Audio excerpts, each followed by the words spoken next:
Hello বাচ্চারা, আজ আমরা শুনবো নীল আপেলের লড়াই নামক গল্পটি।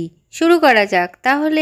একটি জঙ্গলে টিনু পাখি তার দুই সন্তানের সঙ্গে থাকতো।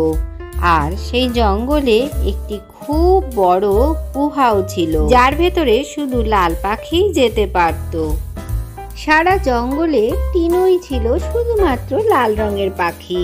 বাচ্চারা, আমি কাল সকালে গিয়ে তোমাদের ফেভারিট নীল রঙের আপেল আনবো, তারপর তিনজনে মজা করে খাওয়া যাবে।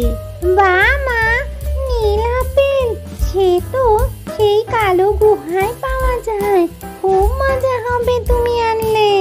তখনই সেখানে একটি সাদা পায়রা এসে হাজির হয়।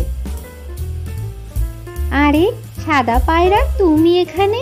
হ্যাঁ হ্যাঁ, এই গাছের নিচ দিয়ে যাওয়ার সময় তোমার নীল আপেলের কথা শুনলাম, তো আমাকেও একটু নীল আপেল এনে দাও না। হ্যাঁ হ্যাঁ, নিশ্চয়ই তোমাকে দেব। তুমি না খুবই মিষ্টি। তুমি কখন যাবে ওই আপেল আনতে? এক্ষুনি বেরোবো। ওটাকে এনে চাঁদের আলোয় রাখতে হবে। পরের দিন সেটা সূর্যের আলোয় পেকে গেলে তখনই খাওয়া যাবে। ঠিক আছে, এটা খেতে আমি কাল সকাল সকাল চলে আসবো। এই বলে সাদা পায়রা সেখান থেকে চলে যায়। মা, তুমি তো একটাই আপেল আনতে পারবে, সেখান থেকে আমরা ওকে কি দেব? আর আমরাই বা কি খাবো? ঠিক আছে বাচ্চারা, সাদা পায়রা আমাদের তো কত উপকার করে, ও একটু আমাদের থেকে খেলে আমাদের কিছু কমে যাবে না। গোল্ডি বাজ আকাশে উড়তে উড়তে এই সব কথা শুনে ফেলে।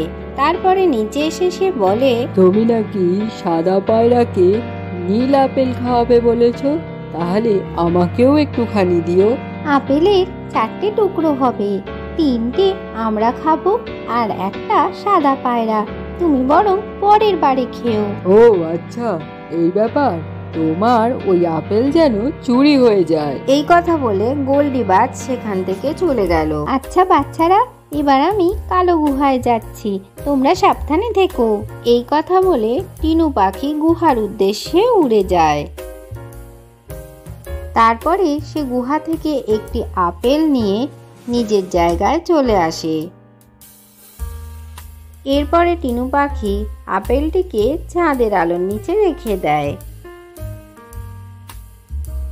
তারপরে তারা সকলে মিলে বিশ্রাম নিতে থাকে। পরদিন সকালবেলা উঠেই তারা সকলে মিলে সেই আপেলটির কাছে চলে যায়। গিয়ে দেখে সেখানে কোনো আপেলই নেই। এটা কি করে সম্ভব? আপেলটা কোথায় গেল? এই কথা বলতে না বলতেই সেখানে সাদা পায়রাও এসে হাজির হয়। আরে টিনু পাখি, আমাকেও তো একটু আপেলের ভাগ দাও। তখন টিনু পাখি আপেল সম্পর্কে সব কথাই তাকে জানায়। এটা নিশ্চয়ই গোল্ডি করে থাকবে, এক্ষুনি নিয়ে আসছি। টেনো পাখি, আমি মানছি আমি কালকে তোমার থেকে আপেল চেয়েছিলাম, কিন্তু তার মানে এই নয় যে আমি তোমার আপেল চুরি করেছি। শোনো তোমরা, আমাদের ঘরে যা খাবার ছিল আমরা তাই খেয়েছি, তাহলে আমার আপেল কে নিল? আমাদের টিনু পাখিকে এখন সাহায্য করতে হবে। চলো টিনু পাখি, তুমি কালো গুহা থেকে আপেল নিয়ে আসবে, আর একটা একটা করে আপেল আমরা সবাই এখানে এনে জমা করব, তারপরে সবাই মিলে খাওয়া যাবে। এরপর টিনু পাখি গুহার ভেতরে যায় এবং একটি একটি করে আপেল মুখে করে বাইরে নিয়ে আসে। সবশেষে 4 জনের জন্য সে 4টে আপেল জড়ো করতে পারে। 4টে আপেল তো জোগাড় হয়ে গেছে, এগুলো কাল সকালের মধ্যে আমরা খেতে পারবো। আপেলগুলোকে রেখে দিয়ে তারা সবাই সেখান থেকে চলে যায়। এরপরে কালো কাক সেখানে আসে এবং আপেলে মুখ দিতে যাবে, এমন সময় সবাই সেখানে এসে হাজির হয়। এবার তো ধরা পড়ে গেছিস চোর, তোকে এবার মহারাজের কাছে নিয়ে যাব। ততক্ষণে টিনু পাখিও ঘুম থেকে জেগে যায়। আগে বলো, চুরি কেন করছিলে? তোমরা জানতে চাও কেন আমি চুরি করছিলাম? তাহলে আমার সঙ্গে চলো। তারা সবাই মিলে উড়ে যায় গুহার ভিতরে।